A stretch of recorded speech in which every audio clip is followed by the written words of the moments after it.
அஸ்ஸலாமு அலைக்கும். எல்லாத்துக்கும் வணக்கம். பிஸ்மில்லா. வாங்க, இன்றைக்கி நான் குஸ்கா ஆக்குறேன். குஸ்காவுக்கு இங்கே பாருங்க, அரிசி பாஸ்மதி அரிசி கழுவி நான் வச்சுருக்கிறேன் தண்ணி ஊற்றி. ஏன்னா இந்த அரிசி எப்படியும் ஒரு அரை மணி நேரம் 1 மணி நேரம் ஊறினாலே ஒன்றும் ஆகாது. சோறு நல்லாயிருக்கும். ஊற தான் சோறு தனித்தனியாக கிடைக்கும். இந்த 2 கிலோ அரிசிக்கு தேவையான பொருட்கள் பார்ப்போங்களா. 2 கிலோ அரிசிக்கு நான் 3/4 கிலோ வெங்காயம் எடுத்துருக்கிறேன். 3/4 கிலோ வெங்காயம், இஞ்சி பூண்டு பேஸ்ட்டு 2 ஸ்பூனு, ஒரு 4-5 பச்சை மிளகாய்.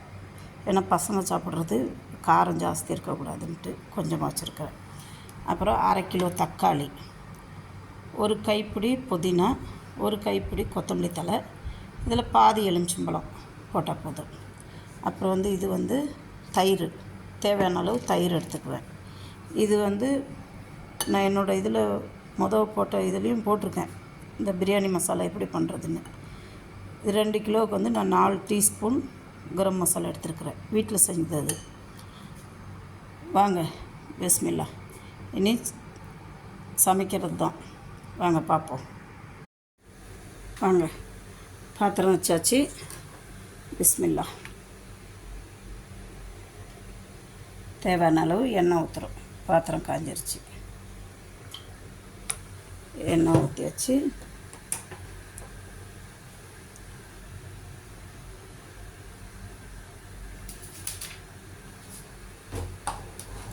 எண்ணெய் காஞ்சதும் அதில் நம்ம இங்கே பாருங்க, வெங்காயம் வதக்குறோம்.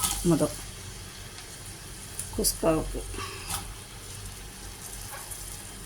ஏன்னா வெங்காயம் கண்ணாடி பதம் வந்தால் போதும், செவக்கணும்னு இல்லை. நம்ம குஸ்கா தான் ஆக்குறோம், அதுக்கு சிகப்பாக இருந்தால் அவ்வளோ இதாக இருக்காது. கொஞ்சம் கண்ணாடி பதத்தில் இருந்தால் போதும். வாங்க, இங்கே பாருங்கள், வெங்காயம் கண்ணாடி பதத்துக்கு வந்துடுச்சு. ரொம்ப சிவக்கக்கூடாது, கண்ணாடி பதம் வந்தால் அப்போ தான் அந்த குஸ்காவுக்கு டேஸ்ட்டு கொடுக்கும். இப்போ இதில் நான் இப்போ தக்காளி போட போகிறேன்.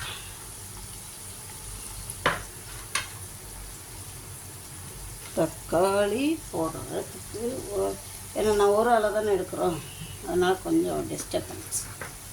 பாருங்க, தக்காளி போட்டாச்சு. நல்லா 1/2 கிலோ தக்காளி தாராளமாக. இப்போ இந்த தக்காளி குழஞ்சி வரணும், அதுக்கப்புறம் தான் இஞ்சி பூண்டு பேஸ்ட்டு போடுவேன். அப்புறம் இன்னொன்று சொல்ல மறந்துட்டேன், கரம் மசாலாவில் நான் மிளகாய் இது எல்லாமே வீட்டில் வறுத்து அரைச்சது, அதனால் என்னோட மிளகா போடாமல் இருக்காங்களேன்னு நினைக்க வேண்டாம். இங்கே பாருங்கள், இந்த இது தக்காளி வதங்கட்டும். வாங்க, இங்கே பாருங்கள், தக்காளி எல்லாம் நல்லா இதாகி மெல்ட்டாகி வந்துருச்சு. இப்போ என்ன பண்ணணுன்னா இஞ்சி பூண்டு பேஸ்ட்டு போடுறேன். இஞ்சி பூண்டு பேஸ்ட்டு போட்டு ஒரு 2 வதக்கி விட்டணும். ஏன்னா முதவே நம்ம இஞ்சி பூண்டு போட்டோமா அடி பிடிக்கும், ரெண்டாவது அடி பிடிக்காமல் இருக்கும், நல்லா வாசனையாகவும் இருக்கும். அது நம்ம முதவே போடுறதுனால என்ன ஆகுதுன்னா அது கரிஞ்ச வாசனை அடிக்கும். அதனால எப்போ இப்படி இப்போ கொஞ்சம் புதினாவும் கொஞ்சம் கொத்தமல்லி தழையும் போடுறேன். அதுலேயே பாருங்கள், பச்சை மிளகாவும் போடுறேன். இது நல்லா இதாகட்டும்.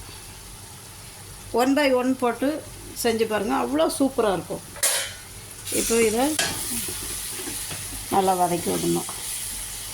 இதுக்கு அடுத்தாப்பில் அப்புறம் போடுறோம். வாங்க, இங்கே பாருங்கள், இப்போ இஞ்சி பூண்டு எல்லாம் போட்டு நல்லா இதாகிடுச்சு. இப்போ என்ன பண்ணணுன்னா தயிர் நமக்கு தேவையான அளவு. தயிர் எந்த அளவுக்கு போடுறோமோ சாப்பாடு சாஃப்டாக இருக்கும் நல்லா. நான் இப்போ 3-4 கரண்டி போட்டிருக்கேன். இன்னும் ஒரு கரண்டி கூடி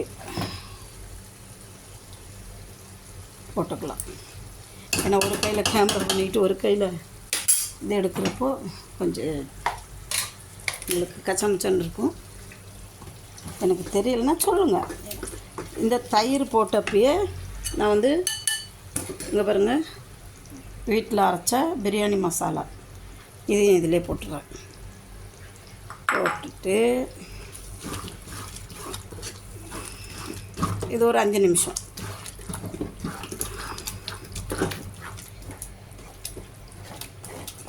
ஒரு 2 நிமிஷம் விட்டோமா அந்த தயிர் வாடை போயிடும்.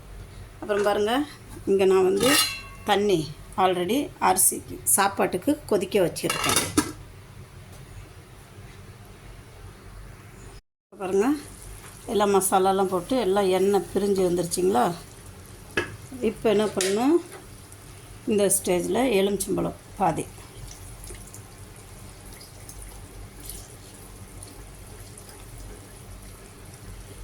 எலுமிச்சம்பழத்தை போட்டு இப்போ இதில் அரிசியை போட போகிறோம். வாடா சொல்லுவா, கொஞ்சம் வாய இதில் வாடா நீ வாடா ஒரு நிமிஷம், ஒரு நிமிஷம். இது பிடி, இது இப்படி இதுக்கு நேரம் இங்கே பாரு. இப்போது நான் அரிசி தண்ணியெல்லாம் வடிகட்டிட்டு எடுத்து வச்சுருக்குறேன்.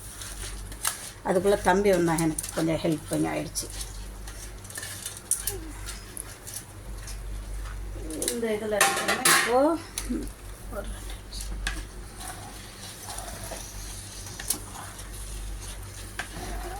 2 நிமிஷம் அந்த அரிசியை வந்து அந்த மசாலாவில் போட்டு கிண்டணும். அப்போ தான் சோறு உடையாமல் வரும்.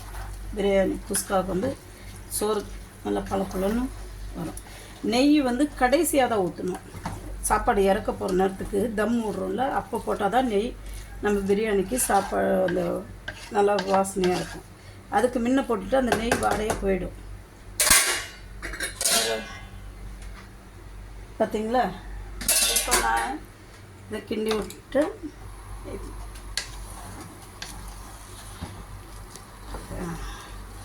2 நிமிஷம் ஆகிடுச்சு. இந்த இதில் இப்போ நான் தண்ணி இங்கே கொதிக்க வச்சுருக்கேன். இந்த தண்ணி எடுத்து ஊற்ற போகிறேன்.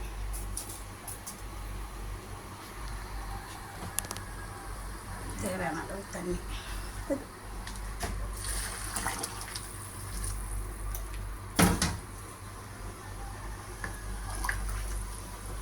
இப்போ நம்ம தண்ணியை ஊற்றிட்டு இப்போ நம்ம உப்பை பார்த்துடணும். பாருங்க, சாப்பாட்டுக்கு மேலே 1 இஞ்சி, நம்ம அரிசி போட்டதுக்கப்புறம் 1 இஞ்சி தண்ணி இருந்தால் கரெக்டாக இருக்கும்.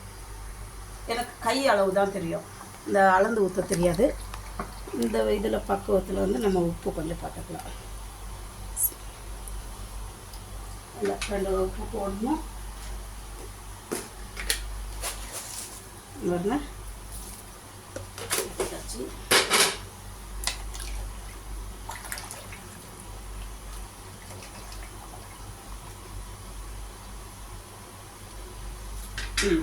இப்போ உப்பு சரியாக இருக்குது.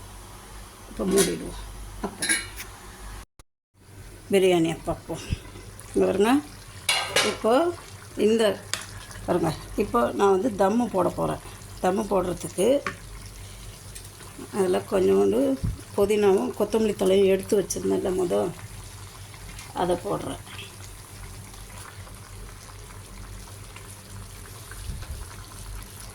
அதை வச்சு போட்டுட்டு இப்போ நான் நெய் ஊற்றுவேன்.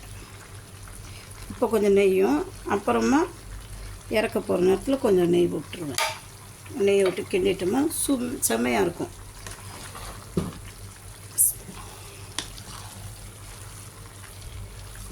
இப்போ நான் வாங்க, இப்போ நான் தம் போட போகிறேன். வாங்க, பிஸ்மில்லா. இப்போ நம்ம சாப்பாடு தம்முக்கு போட்டது எப்படி இருக்குன்னு பார்ப்போங்களா?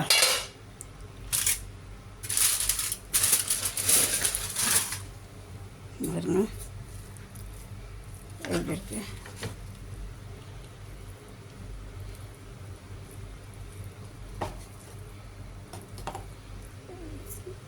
இப்போது வெஜிடபிள் பிரியாணி ரெடி. குஸ்கா கறி வேண்டாம், ஒன்றும் வேண்டாம். சும்மா இது கூட தயிர் பச்சடி வச்சு சாப்பிட்டா செம்மையாக இருக்கும். சூப்பராக இருக்குங்களா? வாங்க, பிஸ்மில்லா.